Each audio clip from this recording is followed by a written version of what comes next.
Alright. So Chapter 4, The First Scholars in Harvard Yard's Early Days.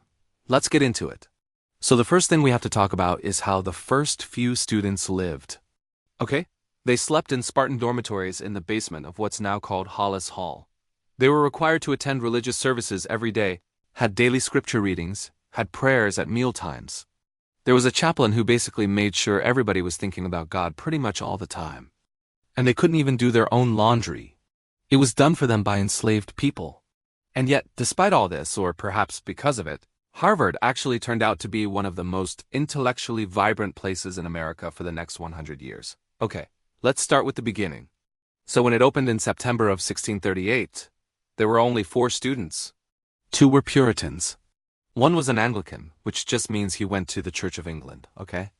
And then there was a Quaker, which probably meant he wasn't going to last very long at Harvard. But these 4 guys were the first members of what would eventually become the Harvard class of 1,642. So let's meet them really quick. So the first student we're going to meet is John Harvard, the man that the school is named after. He was an Anglican, which might sound like a problem given that the school was founded by Puritans. But his connection to England was actually really useful to the fledgling college. When he died in 1638, he left the school his library of over 400 books and half of his estate. And that provided the school with the funds to keep going while it was figuring itself out. Then we have our 2 Puritans, Matthew D'Anvers and Thomas Danforth. Dunmore came from a family of ministers and went on to become one himself. After graduating, he actually became president of Harvard in 1678, serving until his death in 1693. Then there's Thomas Danforth, who becomes Massachusetts Bay Colony's secretary and also served on the board of Harvard for many years.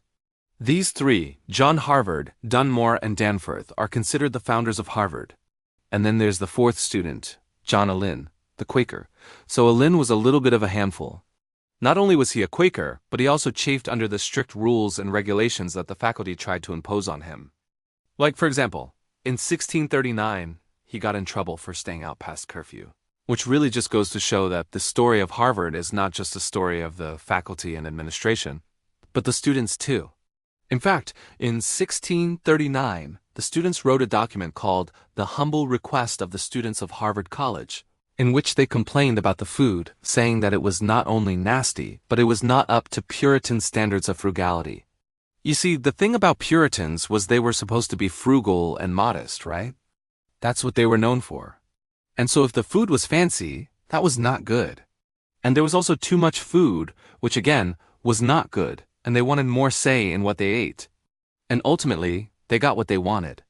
The college actually hired a committee to come in and audit the kitchen and overhaul the menu. And this ended up being a really important moment in the history of dining halls everywhere because the committee's report was the first written record of a student food strike in America.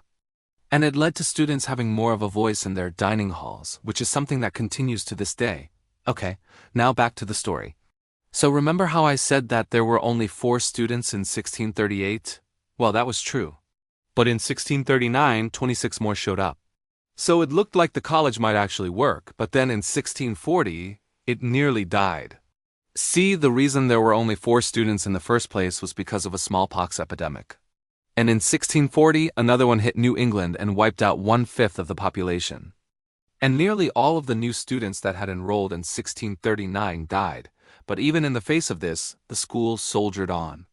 And in 1641, a new charter gave it the power to award degrees, which meant that finally in 1642, the first class graduated. And this graduating class was actually pretty special because it included Increase Mather and Jonathan Mayhew, who both went on to become very famous Puritan ministers. Now, during this time, the college didn't really have a president. It had rectors, but it operated very differently than it does today. So here's what those early rectors did. So the first rector was John Brethwaite, who was kind of a pain in the butt, often getting in fights with the faculty and students. And he actually got expelled from the college in 1644, only to sneak back in and live out the remainder of his life in Harvard Yard. And then the second rector was John Ox, who was also a pain in the butt, but he was a different kind of pain in the butt than Brethwaite. See, Brethwaite argued that the Board of Overseers had too much power, whereas Ox argued that the Board of Overseers didn't have enough power. Ox wanted more power for the faculty, but he was fired before he could do anything about it. And then the third and final rector was Thomas Shepard, who was also a minister, and he was a lot less interested in arguing with people and a lot more interested in making sure that everyone knew God loved them. So he launched a series of public events to promote what was called the half-hour meditation. This was a tradition started by Puritans where everyone would stop what they were doing for a whole hour every day, ideally outside, and contemplate the majesty of God. And the town of Cambridge adopted this tradition and celebrated it with bonfires and fireworks and celebrations, which made Shepard extremely happy until he died in 1649. Okay, alright, so we've met some students, we've met some rectors, but what about the faculty? What were classes like? So when it started, the curriculum was Latin, Greek, and theology. There were no departments, no majors, no minors. There was only the classics and religion. And teaching was a lot less formal than it is today. Classes took place all over the place, in homes, in churches, and even in taverns. In fact, the very first building used for classes wasn't even on the campus. It was a church called the First Parish Church of Cambridge. And you can still see the plaque marking the spot where the building once stood on the corner of Garden and Brattle Streets. The first full professor was a guy named John Rogers, who taught the classics. He was also the first person to hold what we call today the Charles Eliot Norton Chair of the Greek and Latin languages. But don't worry, he didn't teach modern Greek or Latin. He taught ancient Greek and Romance stuff. The first graduate, Increase Mather, went on to write one of the first histories of Harvard, which was published in 1705, and in it, he described his professors like this. The former professors, according to Mr. Mather, were men of singular parts, great learning and good life, men who made divinity, humanity, and the mathematics so many divine and delightful arts as appeared by the excellent discourse of their lectures. What? In other words, professors weren't just scholars, they were also paragons of virtue. And this was a value that the college held on to for a long time. And the first librarian was Ezekiel Rogers, who was also the minister of the church that the college used for classes. And Mather has this to say about him. His well-stored library afforded many helps towards their improvement, and the whole body of the college were bound by rules to read constantly and to make good use of the library. In other words, he created a culture of scholarship.